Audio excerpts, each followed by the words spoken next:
तो हेलो भाई लोग, कैसे उम्मीद करता हूँ कि बहुत अच्छे होंगे। तो आज के सेशन में हम बात करने वाले हैं हिंदी टॉपिक से। जैसा कि तुम थंबनेल वीडियो का थंबनेल देख के तुम जान गए होंगे कि आज के सेशन में हम क्या बताने वाले। देखो, क्लास 10th में जो बिहार बोर्ड से एग्ज़ाम देते हो तुम लोग, अगर क्लास 10th में कोई बिहार बोर्ड से एग्ज़ाम दे रहा है और वो अगर मैथिली सब्जेक्ट को चूज करता है अपने मातृभाषा में, तो उसको जो हिंदी का टॉपिक रहता है, जो हिंदी विषय रहता है, उसका हिंदी 8 क्लास का आता है। यानी उसका हिंदी 8 क्लास का आता है और उसका जो हिंदी का टॉपिक रहता है या फिर हिंदी में जो भी क्वेश्चन पूछा जाता है वो 8 के क्लास के जो हिंदी होता है उसी से पूछा जाता है, सेम टू सेम। तो मैं वही 8 के क्लास का जो किसलय बुक होता है उसका राइटर और उसके पोएम को देखने वाले। कहने का मतलब ये हुआ कि कविता देखने वाला या फिर कहानी देखने वाला और उसके लेखक का नाम याद करने वाले हैं, वो भी ट्रिक से, कि ट्रिक से कैसे उसी के लेखक और उसके कवि का नाम याद करते हैं। बाकी आज इस वीडियो में हम खाली ट्रिक का बात करेंगे और आज इसी वीडियो में आपको याद करा देंगे कि इस वीडियो में जैसे ये सब कभी हुआ, जैसे अगर देखोगे तो चैप्टर 1 का हुआ तू जिंदा है तो जिंदगी, ईदगाह, करमवीर, बाल गोविंद, भगत, धिंडू का जलप्रपात, बिहारी के दोहे, ठेस, ये सब ये हुआ। और ये कवि विधा हुआ, यानी कौन कविता है, कौन कहानी है, कौन यात्रा वृत्तांत है, कौन निबंध है, और ये हुआ उसका लेखक के नाम। और इसके बाद भी है, क्योंकि इस चैप्टर में पूरे 23 को पार्ट है, तो 23 पार्ट को देखेंगे। अभी तक 13 लिखेंगे और 13 को समझाने के बाद फिर इससे आगे बता देंगे। बाकी मुझे ये नहीं पता कि ये वीडियो को तुम शुरू से लास्ट तक देखोगे कि नहीं, क्योंकि मैं पहली बार बोर्ड पर शूट कर रहा हूँ, तो हो सकता है कि कुछ बैकग्राउंड में लाइट की कमी हो, लेकिन अगली बार से इस लाइट को मैं ऑब्जर्व करके सही कर लूँगा। बाकी अगर तुम वीडियो को 10 से 15 मिनट का वीडियो होने वाला, अगर वीडियो को तुम 10 से 15 मिनट देकर अपना बहुमूल्य समय देकर अगर वीडियो को पूरे देखोगे तो आई गारंटी कि तुमको एग्जाम में 10 से 15 नंबर यह वीडियो दिला देगा। बाकी चलो इस वीडियो की शुरुआत करते हैं, जहाँ पे हम देखने वाले हैं इस टॉपिक से कुछ रिलेटेड क्वेश्चन। सॉरी, कैमरा हिल गया होगा। चलो देखते हैं इस टॉपिक से रिलेटेड। तो चैप्टर 1 है। जब चैप्टर 1 की बात करोगे तो चैप्टर 1 में 1 चैप्टर का नाम है जो कविता है, तू जिंदा है तो जिंदगी। यह एक कविता है और इसके जो लेखक है उसका नाम है शंकर शैलेंद्र। तो इसको तुम याद कैसे करोगे? बोलोगे भैया ये तो हमको भी पता है कि कविता में दिया है, मेरे बुक में भी दिया है, लेकिन ट्रिक बताइए ना। आप तो वीडियो में बताएंगे, ट्रिक से बताएंगे। तो देखो, इसको ट्रिक ऐसे याद रखना। ट्रिक इसका ये हो जाएगा कि जिंदा, कलयुग में अगर देखो अभी सावन का मौसम वैसे भी चल रहा है, तो कलयुग में जो भगवान को पूजा जाता है और जिंदा माना जाता है वो भगवान है शंकर। ऐसे याद रखना कि ट्रिक से कि जिंदा जो भगवान है उसका नाम है शंकर, यानी शंकर भगवान को जिंदा माना जाता है। तो जब भी तुमको ये पूछा जाए कि तू जिंदा है तो जिंदगी कविता के कवि कौन है, तो याद तुम ये कुछ भी नहीं याद रखना, लेकिन ये इतना याद रखना कि जिंदा है शंकर, जिंदा है शंकर, जिंदा है शंकर। यानी जब भी जिंदा है कविता, और यह एक कविता है, ये तो सीरियसली बात है, यह कविता है। और जब भी जिंदा की बात किया जाए तो याद रखना शंकर शैलेंद्र, यानी जिंदा है शंकर, जिंदा है शंकर। जिंदा जब भी आए तो याद रखना कि शंकर है जिंदा, जिंदा शंकर। जिसके नाम में शंकर लगा हो वही उसका राइट आंसर हो जाएगा। 4 ऑप्शन देके तुमको लेखक का नाम पूछेगा, गारंटी पूछेगा। नेक्स्ट दूसरा चैप्टर है ईदगाह। तो ईदगाह यह एक कहानी है और इसका जो लेखक है मुंशी प्रेमचंद्र हो जाता है। ईदगाह एक कहानी, इसका जो लेखक है मुंशी प्रेमचंद्र हो जाता है।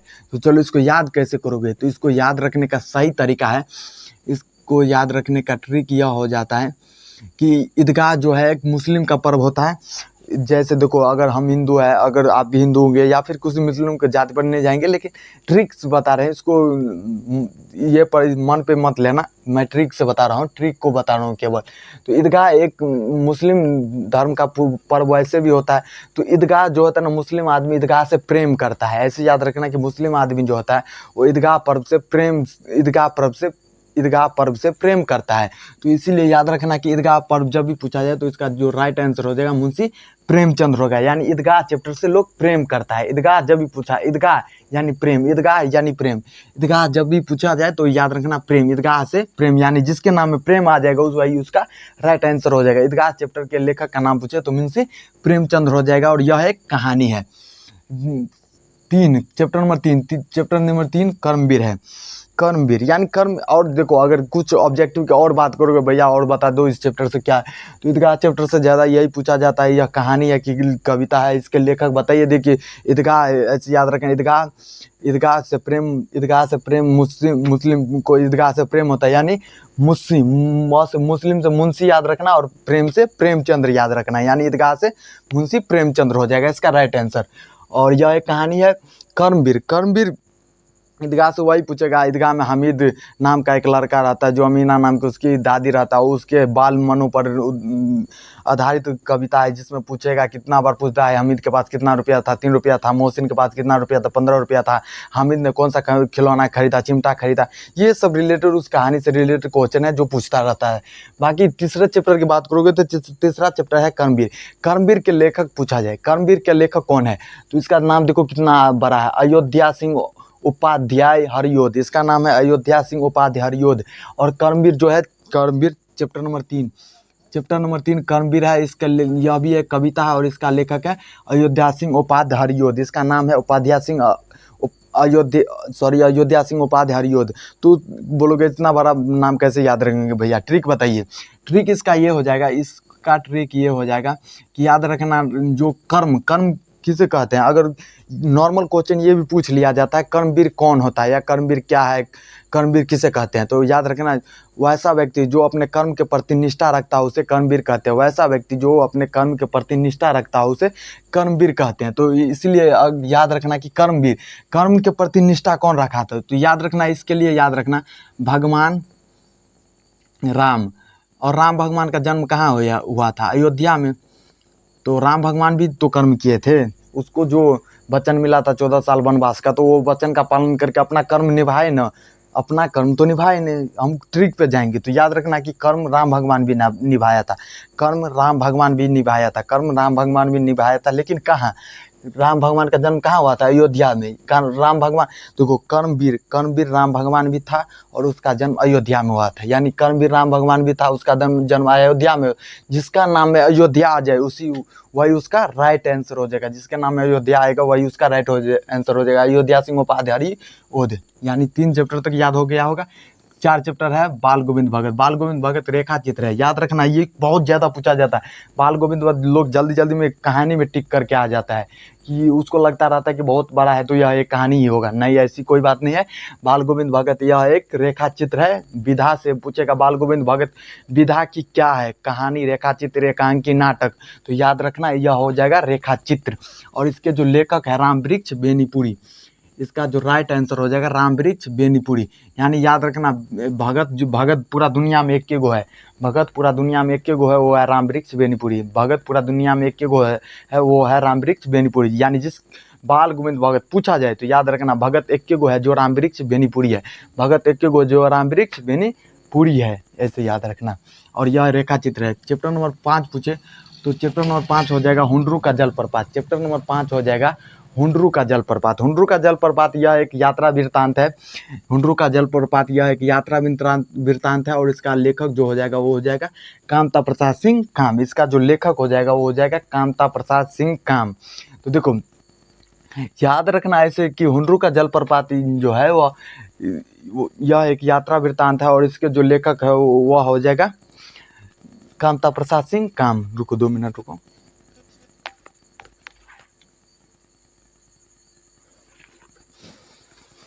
चलो कंटिन्यू करते हैं।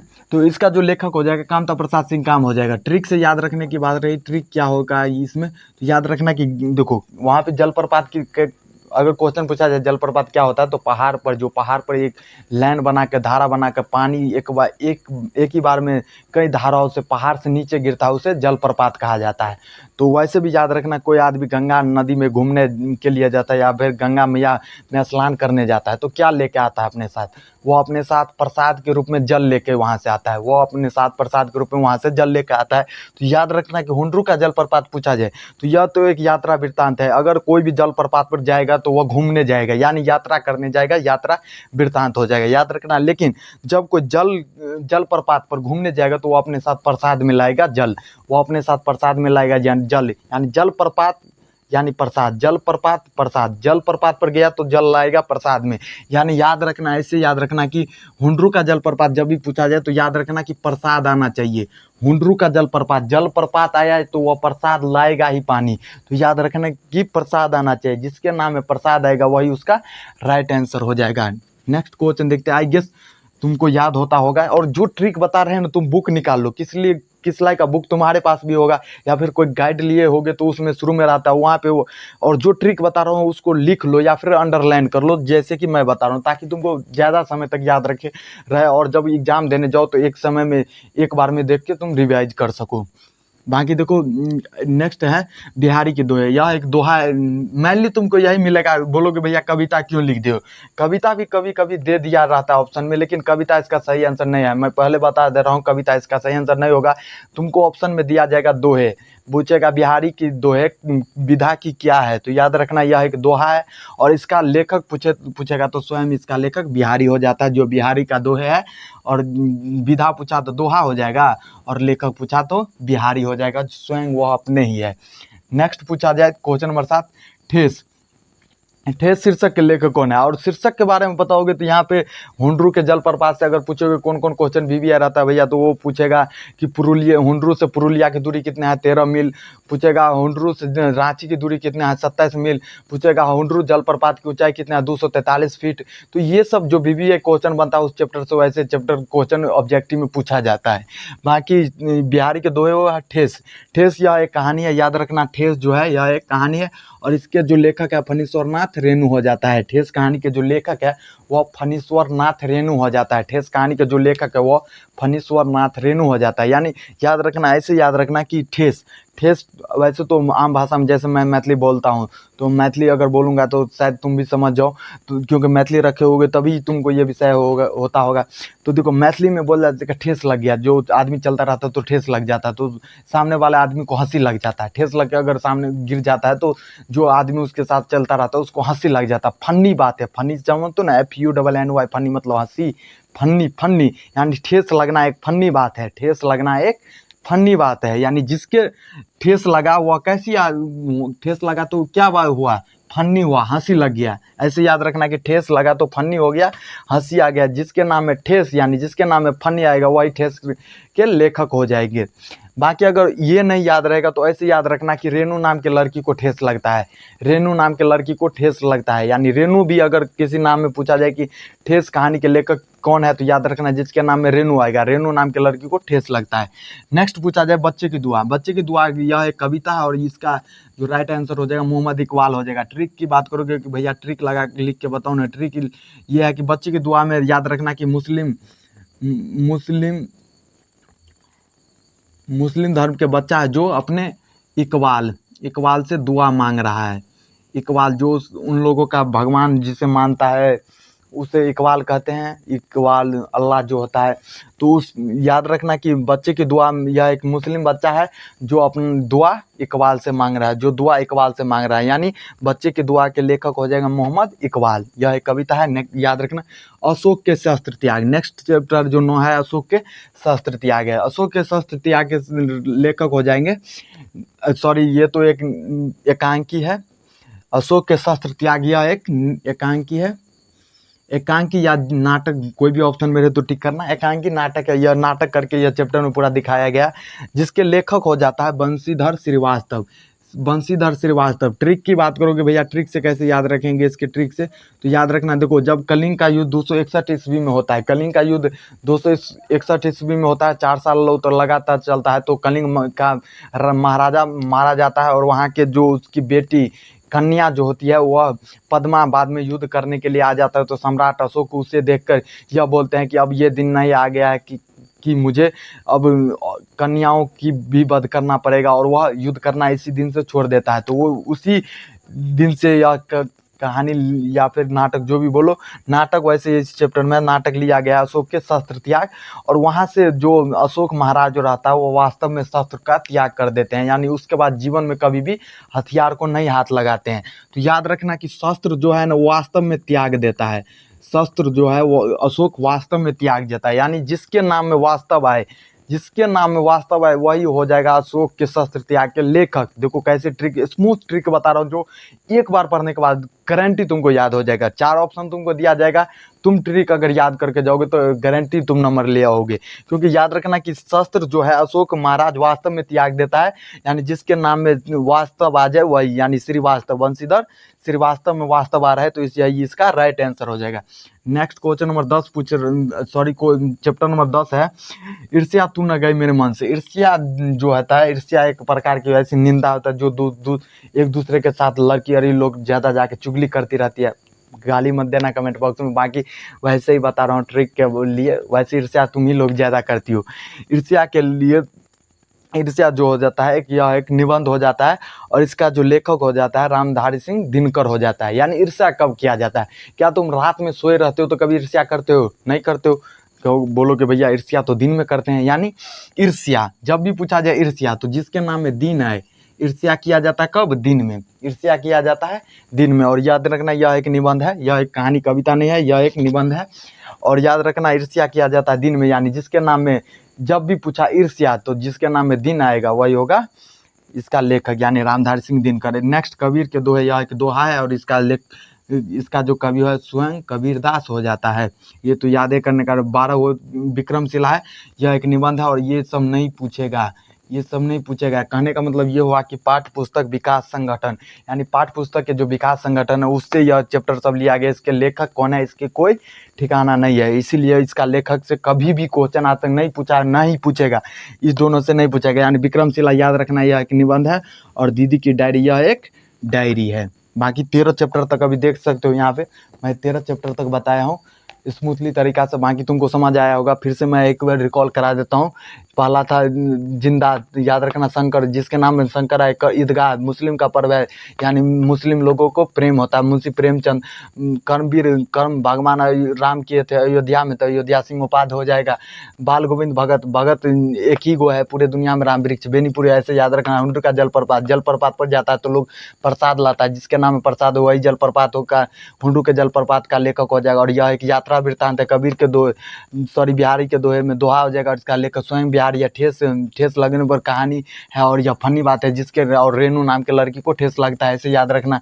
बच्चे की दुआ में, मुस्लिम बच्चा है और वह अपने इकबाल से दुआ मांग रहा है, यानी मोहम्मद इकबाल इसके लेखक हो जाएगा। अशोक के शस्त्र त्याग में, वास्तव में शस्त्र की त्याग अशोक कर देता है, यानी जिसके नाम वास्तव है वही उसका लेखक हो जाएगा। कभी ईर्ष्या तू न गई मेरे मन से निबंध है और ईर्ष्या लोग दिन में करता है। ऐसे याद रखना। कबीर के दोहे में कबीर दोहा है और इसका लेखक स्वयं कबीरदास है। और विक्रमशिला निबंध है और दीदी की डायरी है। और इसके बाद जो और 10 चैप्टर बताओ उसको मैं लिखता हूँ बोर्ड पर वीडियो को रोक के, और इसके बाद तुमको बताता हूँ। तो चलो इससे आगे देखते हैं। इससे आगे क्या है देखो, मैं पहले जो लिखा था बोर्ड पर वहाँ पे 13 तक लिख दिया था, 13 तक बता दिया था। अब ये 23 तक हुआ और इसके बाद ये चैप्टर ख़त्म हो जाएगा, यानी ये तुम्हारी किसले बुक ख़त्म हो जाएगा, जहाँ पे 23 चैप्टरों का राइटर और उसके लेखक और उसके विधा तुमको कम्प्लीटली याद हो जाएगा। चलो शुरू करते हैं। आगे जो है 14 नंबर चैप्टर है। 14 नंबर चैप्टर का नाम है पीपल, जो कि एक कविता है और इसके लेखक जो जाता है वो गोपाल सिंह नेपाली हो जाता है। तो ऐसे याद रखोगे। ट्रिक बताओगे भैया, ट्रिक बताओ, तो ट्रिक याद रखना कि पीपल का एक ही पेड़ है जो कि नेपाल में है। पीपल का एक ही पेड़ है जो कि नेपाल में है, ऐसे याद रखना। आगे 15 नंबर चैप्टर हो जाएगा दीनबंधु। एक चीज़ देखो, ट्रिक बता रहा हूँ। दीनबंधु, दीन मतलब होता है गरीब, ये रियल में होता है। और बंधु मतलब होता है भाई, यानी गरीब का भाई और कोई सहारा नहीं होता है इसका। गरीब का भाई और सहारा कोई भी नहीं होता है, ऐसे याद रखना। गरीब, दीन मतलब गरीब और बंधु मतलब भाई। दीनबंधु यानी गरीब का कोई भाई और सहारा नहीं होता है। यानी इसका जो राइटर हो जाएगा वो हो जाएगा आचार्य शिवपूजन सहाय, जिसके नाम में सहाय आएगा वही हो जाएगा दीनबंधु निराला के लेखक। और यह भी एक निबंध है, याद रखना। दीनबंधु का गरीब का कोई भाई और या फिर सहारा नहीं होता है, जिसके नाम में सहारा है वही दीनबंधु का लेखक हो जाएगा। खेमा, अगला चैप्टर खेमा है। इसका कहा, यह भी एक कहानी और यह संकलित है। इसका कोई ठिकाना नहीं है कि कौन लिखा है, तो ये नहीं पूछेगा कि कौन सा लेखक है इसका। यह पूछ सकता खेमा क्या है, तो कहानी है। विधा की क्या है, कहानी है। क्वेश्चन बार बार क्वेश्चन लगाते रहते हैं पूरी दिन, तो इसलिए क्वेश्चन बुला रहा है। यानी चैप्टर जो 17 हो जाता है इसका, यह एक है खुशबू रचते हैं हाथ की। और यह भी एक कविता और इसका जो लेखक हो जाता है वो हो जाता है अरुण कमल। देखो, खुशबू रचते हैं हाथ, यह एक कविता और इसका जो लेखक हो जाता है वह हो जाता है अरुण कमल, याद रखना। यानी कमल जो फूल होता है ना वह खुशबू देता है, कमल जो फूल होता है वह खुशबू देता है, कमल जो फूल होता है वह खुशबू देता है, यानी खुशबू रखते हैं हाथ, यानी खुशबू रहते हैं हाथ पूछे तो याद रखना कमल फूल खुशबू देता है, कमल फूल खुशबू देता है, जिसके नाम में कमल है वही हो जाएगा खुशबू रखते हैं हाथ के लेखक। नेक्स्ट चैप्टर जो है हौसले की उड़ान, हौसले की उड़ान यह एक निबंध है और इसका कोई ठिकाना नहीं, पुस्तक पाठ्य पुस्तक इसका दिया है तो लेखक नहीं पूछेगा, ये पूछेगा हौसले की उड़ान है तो यह एक निबंध है। नेक्स्ट पूछेगा जननायक कर्पूरी ठाकुर, जननायक कर्पूरी ठाकुर के जीवन काल के बारे में लिखा गया है इसमें तो यह हो जाएगा जीवनी। और इसका ये नहीं पूछेगा कि कौन लिखा है, क्योंकि नहीं दिया गया है तो नहीं पूछेगा, यानी जननायक कर्पूरी ठाकुर भी एक जीवनी हो जाएगा और ये कौन लिखा है ये नहीं दिया गया है। याद रखना कर्पूरी ठाकुर बिहार के लगातार 2 सीएम बनने वाले आदमी थे। नेक्स्ट आगे पूछ रहा झांसी की रानी, झांसी की रानी यह एक कविता है और इसको जो लिखा है उसका नाम है सुभद्रा कुमारी चौहान, झांसी की रानी एक कविता है और इसको जो लिखा है उसका नाम है सुभद्रा कुमारी चौहान। तो याद रखना, बोलोगे भैया याद कैसे करें, ट्रिक बताइए ना भैया, ट्रिक के लिए ये वीडियो पे आया हूँ, चलो बता दो। ट्रिक याद रखना रानी कुमारी, ऐसे याद रखना रानी कुमारी, ऐसे नहीं झांसी की रानी है ना तो रानी कुमारी यानी झांसी की रानी आ जाए और पूछे कौन है लेखक तो याद रखना रानी कुमारी थी, रानी कुमारी जिसके नाम में कुमारी आए वही उसका लेखक हो जाएगा, रानी कुमारी नाम करके ट्रिक याद रखना। चिकित्सक के चक्कर यह एक हास्य व्यसंग है यानी हंसने वाला कविता कहानी है, हास्य व्यसंग ऐसे बोलो, हास्य व्यसंग होता है जिसके लेखक है वैभव बनारसी। यानी बोलोगे भैया ट्रिक बताइए तो इसे याद रखना कि चक्कर बुढ़बो सब चक्कर मारता है, रियल में नहीं बोल रहे हैं लेकिन यह एक ट्रिक है कि चिकित्सा के चक्कर हो जाएगा, हंसी लगेगा तुमको ये बात सुन के कि बुढ़बो सब बनारसी स्टाइल में चक्कर मारता है, यानी वैभव बनारसी के लेखक हो जाएगा, सॉरी चिकित्सा के चक्कर के लेखक हो जाएगा वैभव बनारसी। और यह हंसने की बात है कि वैभव बनारसी बुढ़बो सब बनारसी स्टाइल में चक्कर मारता है, याद रहेगा शायद, चक्कर यानी बुढ़बो सब चक्कर मारता है वैभव बनारसी। नेक्स्ट चैप्टर है जो 22 नंबर है सुदामा चरित्र, यह भी एक कविता है, सुदामा चरित्र कविता इसके जो लेखक हैं नरोत्तम दास है, नरोत्तम दास इसके लेखक हो जाए। और एडिशनल एक है जो 23 पार्ट है, इसके नाम है राह भटके हिरन के बच्चे, राह भटके हिरन के बच्चे। लास्ट जो चैप्टर है वो है राह भटके हिरन के बच्चे और यह भी एक कविता और इसको जो लिखा है डॉक्टर निकलसन वियतनामा, ऐसे होता है डॉक्टर नी वियतनामा, तुमको ऑप्शन में दिया रहेगा डॉक्टर नी वियतनामा, यानी हिरन जो था वो वियतनाम से लाया था, ऐसे याद रखना हिरन जो था वो वियतनाम के जंगल में भटक गया था, ऐसे याद रखना। नहीं तो राह भटके हिरन के बच्चे। तो कम्प्लीटली अब हम पूरे चैप्टर बता दिए शुरू से लेकर 23 तक, जो किसलय बुक में तुम्हारा 8 की क्लास में दिया गया, जो कि तुम्हारे 10th में पूछता है उसको पूरे बता दिए शुरू से 23 तक। बाकी तुम वीडियो को अगर शुरू से लास्ट तक अभी तक देख रहे होगे तो पूरा भी अब तुमको खुद भी बोल रहे हो कि भैया हाँ अब टेंशन नहीं लेने, उड़ा देंगे, कोई भी क्वेश्चन पूछ ले, कोई भी कविता लेखक से या विधा से कुछ भी क्वेश्चन पूछ ले तो उड़ा देंगे, क्योंकि भैया इतना तगड़ा ट्रिक ही आप बताएं।